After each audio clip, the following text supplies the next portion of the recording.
बिस्मिल्लाहिर्रहमानिर्रहीम। अस्सलाम वालेकुम।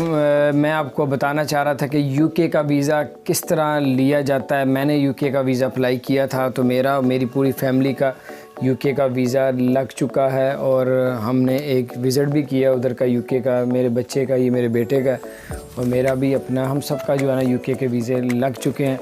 और मैं आपको यूके का वीज़ा लेने का तरीका बताऊंगा कि यूके वीज़ा देता कैसे है। तो आप इंशाल्लाह मेरे कहने पे अगर आप अमल करेंगे तो आपका यूके का वीज़ा कभी रिजेक्ट नहीं होगा और आपका वीज़ा लग जाएगा 6 मंथ का। तो यानी कि टूरिस्ट वीज़ा यानी कि विज़िट वीज़ा जिसको कहते हैं वो लग जाएगा और उसका आपको फ़ायदा होगा अगर मेरी बात पे आप अमल करेंगे।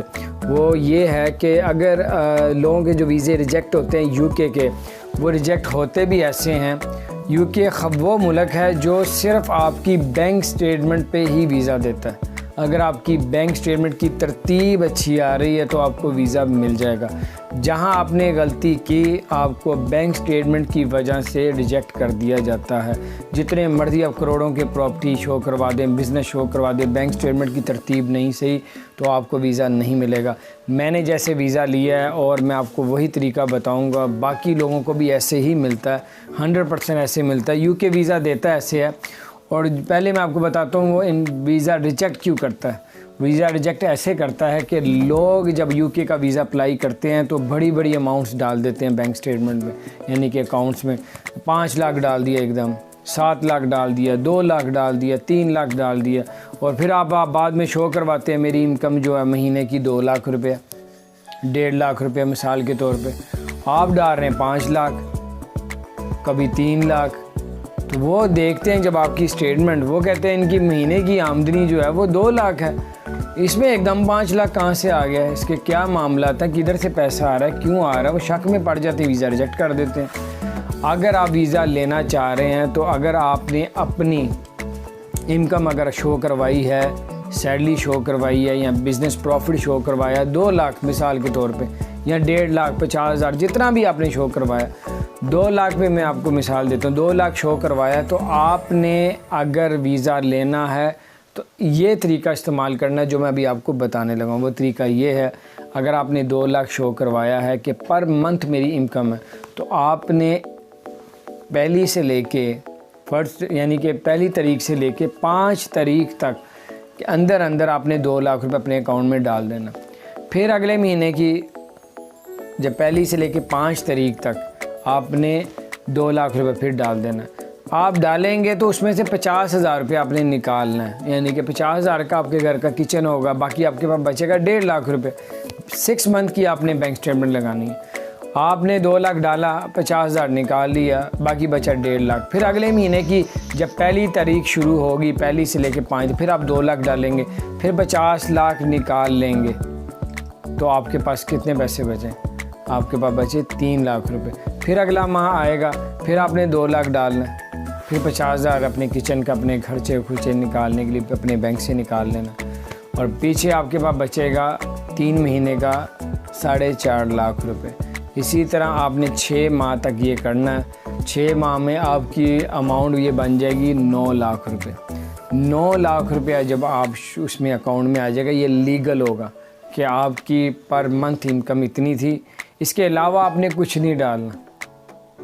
अगर 4 महीने की बैंक स्टेटमेंट चलाएंगे तो 6 लाख रुपया होगा। फिर आपने शो करवाना है कि मैंने वहाँ पे 10 दिन 9 दिन रहना है और वापस आ जाना है। अगर आप जॉब करते हैं तो फिर आपको अपनी कंपनी का लेटर लगाना पड़ेगा कि ये कंपनी इसको छुट्टियाँ दे रही है यूके जाने के लिए और ये टाइम पे वापस आ जाएगा, यानी कि अपनी जब वापस आएगा तो फिर दोबारा से जॉब पे आना शुरू। अगर आपने कारोबार शो करवाया तो कारोबार आप ज़ाहिर बात अपना छोड़ के जा रहे हैं तो आपने फिर शो करवाना है कि मेरे जाने के बाद मेरा बिज़नेस जो है ये मेरा भाई या मेरा कज़न या मेरा एम्प्लॉइज़ जो है ये पीछे चलाता रहेगा।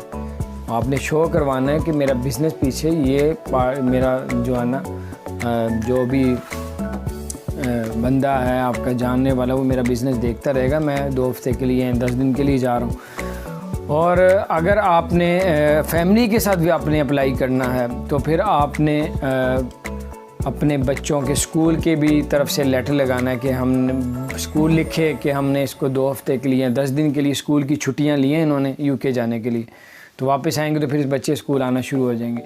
तो इसी तरह आपने अगर बिज़नेस आपने शो करवाया तो आप उसमें चैम्बर ऑफ कॉमर्स शो करवाएंगे, NTN शो करवाएंगे और टैक्स रिटर्न शो करवाएंगे।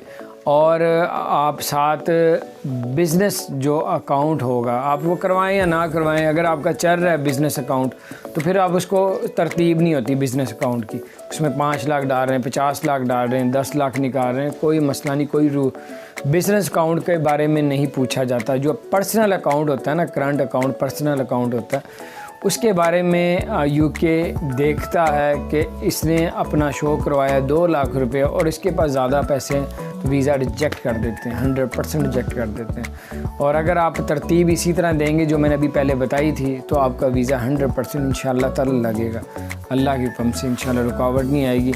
और आपने बैंक स्टेटमेंट लगानी है, चैम्बर ऑफ कॉमर्स लगाना है और अपना फिर आपने जो कुछ यानी कि लेटर लगाना है। आपने यूके अगर आपका कोई जानने वाला है तो उसका स्पॉन्सर लगा दें, अगर स्पॉन्सर नहीं है तो फिर आप जो है इंश्योरेंस करवाएं और होटल बुकिंग करवाएं और प्लेन की टिकट बुक करवा के ये तीनों चीज़ें लगाएं और वीज़ा फ़ीस जमा करवा दें। इंशाअल्लाह ताला आपका वीज़ा रिजेक्ट नहीं होगा, जैसे मेरा रिजेक्ट नहीं हुआ। हमारे वीज़े लगे हैं पूरी फैमिली के, हम हो के भी वापस आए हैं और इंशाअल्लाह ताला आपका भी वीज़ा रिजेक्ट नहीं होगा।